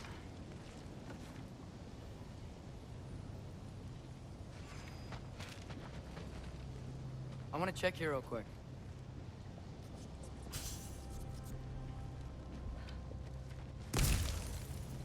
Well, This isn't the right way. Oh, wow. Is that some kind of anvil?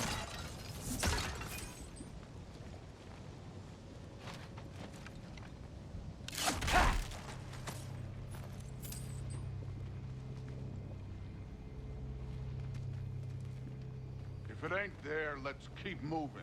Come on.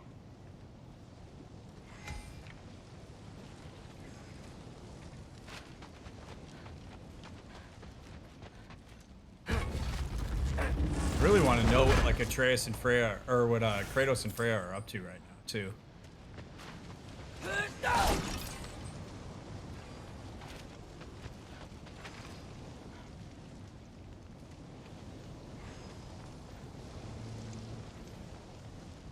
Oh.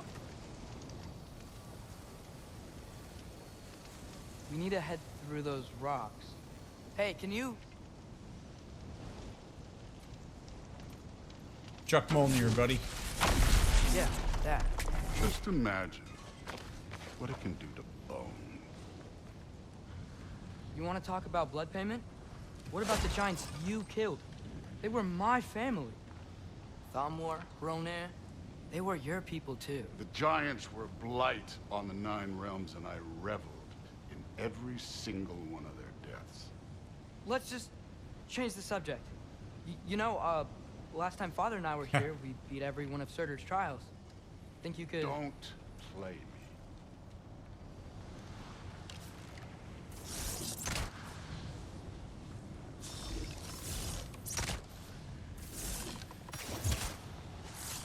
I'll go. I wouldn't worry about this now.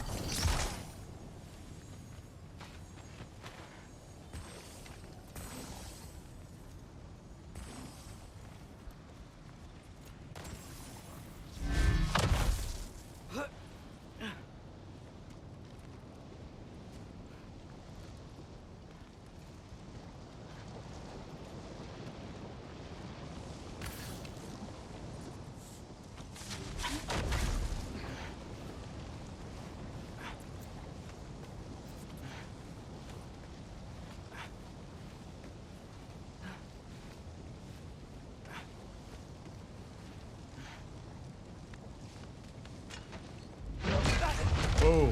Listen, Modi had some problems, but he was my son. And the only reason you aren't mush right now is because of that broken piece of wood. Look! Clearly neither of us can do this mission alone. And I want to impress the Allfather just as much as you do. You don't have to like me, but we're gonna have to trust each other. Just a little bit. Trust.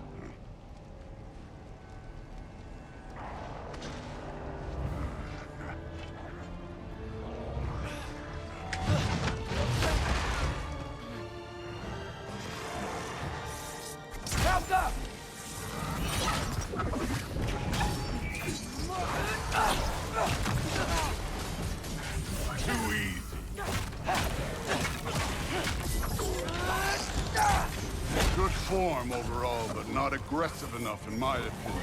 More than welcome to step it up. This is me trusting you. Huh.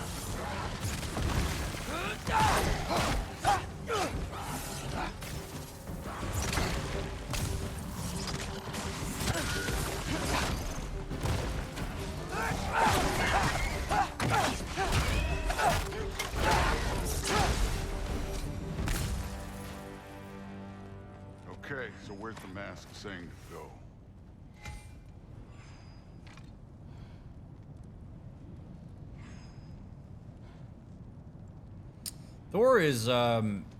Thor's a little bit tougher to read.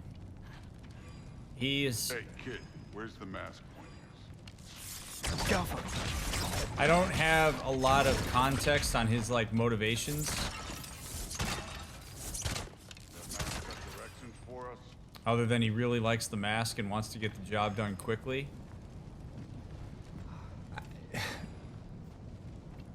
And I have a hard time saying that, like, Thor is, like, really understanding, like, nuance. I mean, I think he does understand nuance, but it seems to me like this is probably more driven by his like fear of Odin than it is his desire to do whatever it is that we're trying to do. So which way is that mask pulling you? This can't be the way.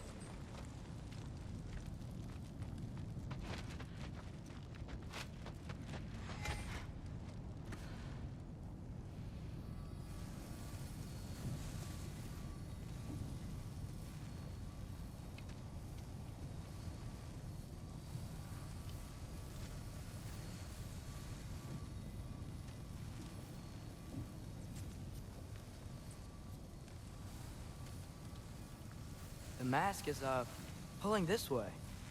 We'll have to find some way down. Chuck Mjolnir. I wasn't playing you, by the way. The trials are fun.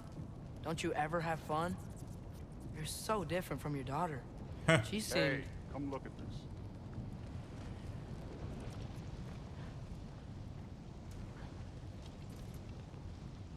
Thor, what the... Ah! Wait, Surtur's shrine. You didn't die over there, did you?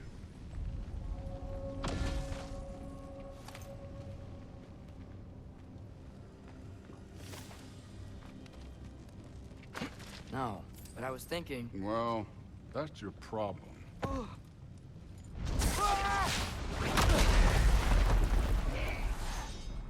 The trials are just past that cliff. Might be something you and Zeus could do together. First we deal with them. Come on, Thor. Just check them out. What have you got to lose? That's right. Just try it. Getting tired? Not in the slightest.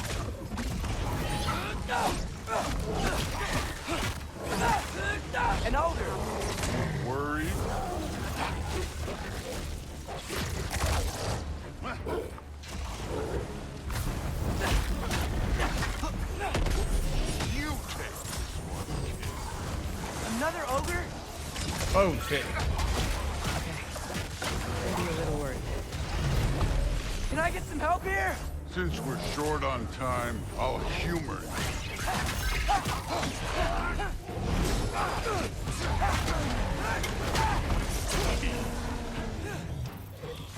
Get off us!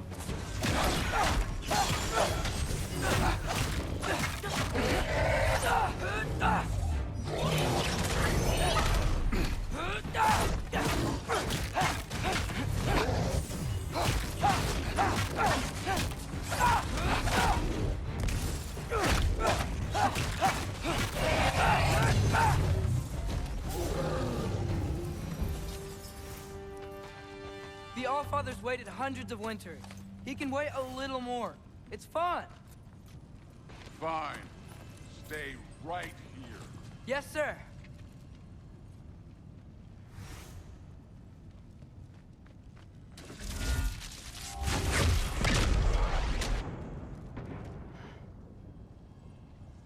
That should keep him busy for a while. Hopefully. Come on, give me a challenge. Nice. Now to get to that shrine.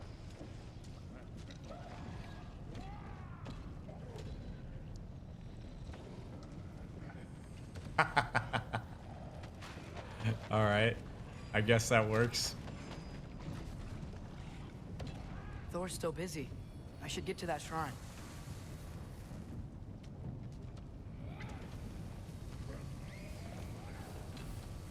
Okay, that's where the mask wants us to go. But first, let's head to the shrine. We'll find the other piece when Thor gets back.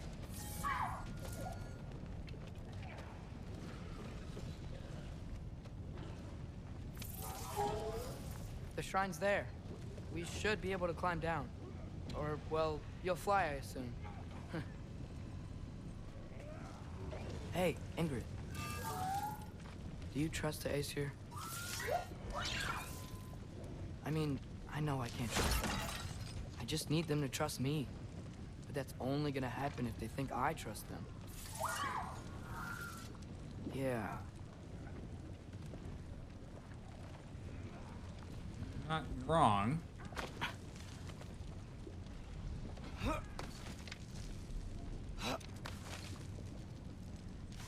I have to say, if Atreus sent Thor away because he doesn't want Thor Here's the meddling in shrine. this so he can do his own thing, I do give him credit for that. It's a pretty slick move. And I give him a lot of credit for thinking his way through that. I don't know that to be the case, but if it is... Ah! Can't you guys go fight Thor or something?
Hey, Gerboda? You know, for someone who was trained as a warrior, you are tragically easy to startle. I didn't. What are you doing here? A girl can't visit a shrine of her own volition? You're here for Sorter's marble. Maybe. You're out looking for more giant marbles? You know what this looks like, right? Like the life story of one of our people? And also maybe a storage closet. No. This looks an awful lot like Defying Destiny. The question is, what are you doing here? Rewriting my story. Odin gave that to you? It's not. Well, he did, but it's not. I'm not working with him. I would never tell him anything about Ironwood if that's what you're worried about. And I'm definitely not serving him. It's prophecy's words, not mine. I've got a marble to find. You're welcome to help if you want. Fine. But are you sure you're up for breaking the rules like this? There aren't any prophecies of you collecting any marbles. Our endings haven't been written, right? Come on. Shame.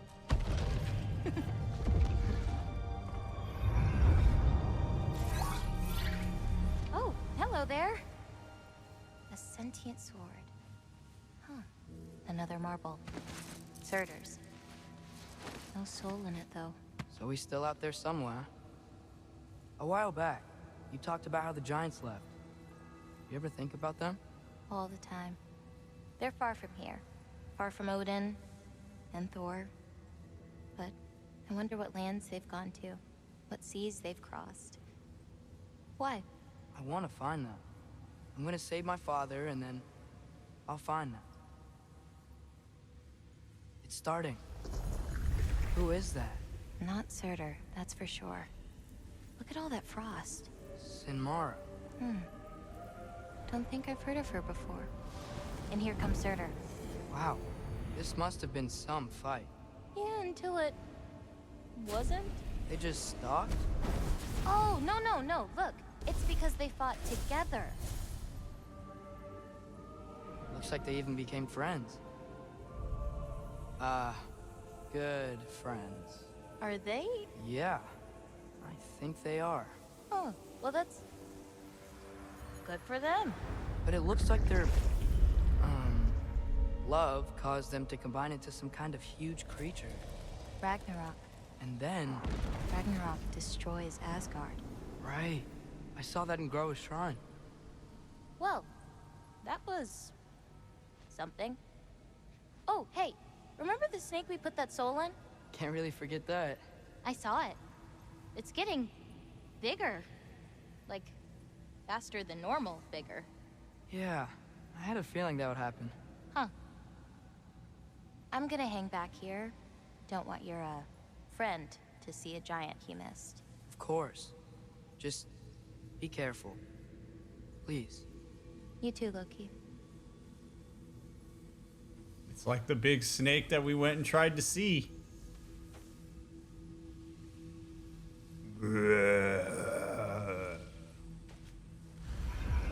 And we're back. Hey, Ingrid. Think Thor died from... You thought you could defeat the god of thunder? Oh.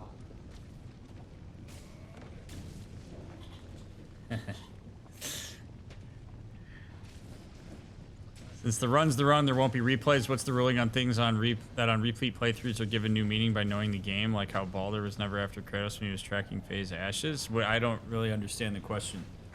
What do you mean, what's the ruling on it?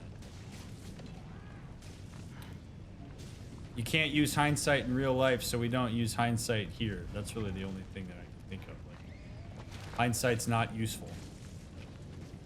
Unless you're using it to make better decisions going forward.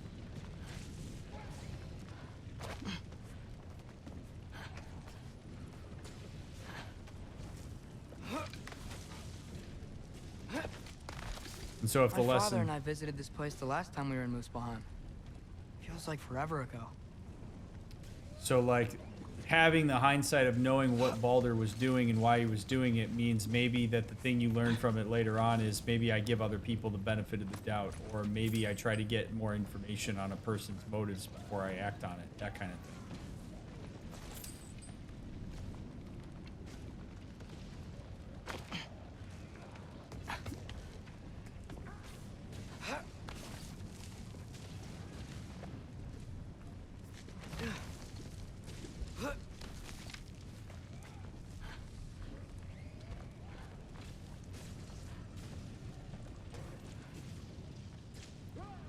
All right, this feels like a pretty good place to stop, because I don't know what's going to happen when we go through this wall and find Thor again and keep going with the mask. So I'm going to go ahead and end us here. This was another very interesting episode. I realized that a lot of it centered on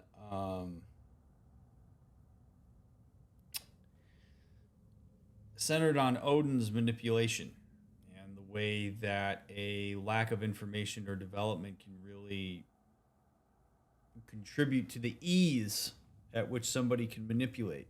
It's why it's very important for us to be thoughtful about interactions, to have diverse displays of what people are capable of, to gather as much information as we can, because not that you need to walk through the world paranoid about everybody trying to apply their agenda to you, but abuse and manipulation at its best happens without you realizing it. And knowing the signs and seeing how a master would do it, I think gives us all a chance to be reflective of our behavioral choices and what we gravitate toward versus what we don't, and really trying to get a feel for why people are engaging with us rather than just how they're engaging with us.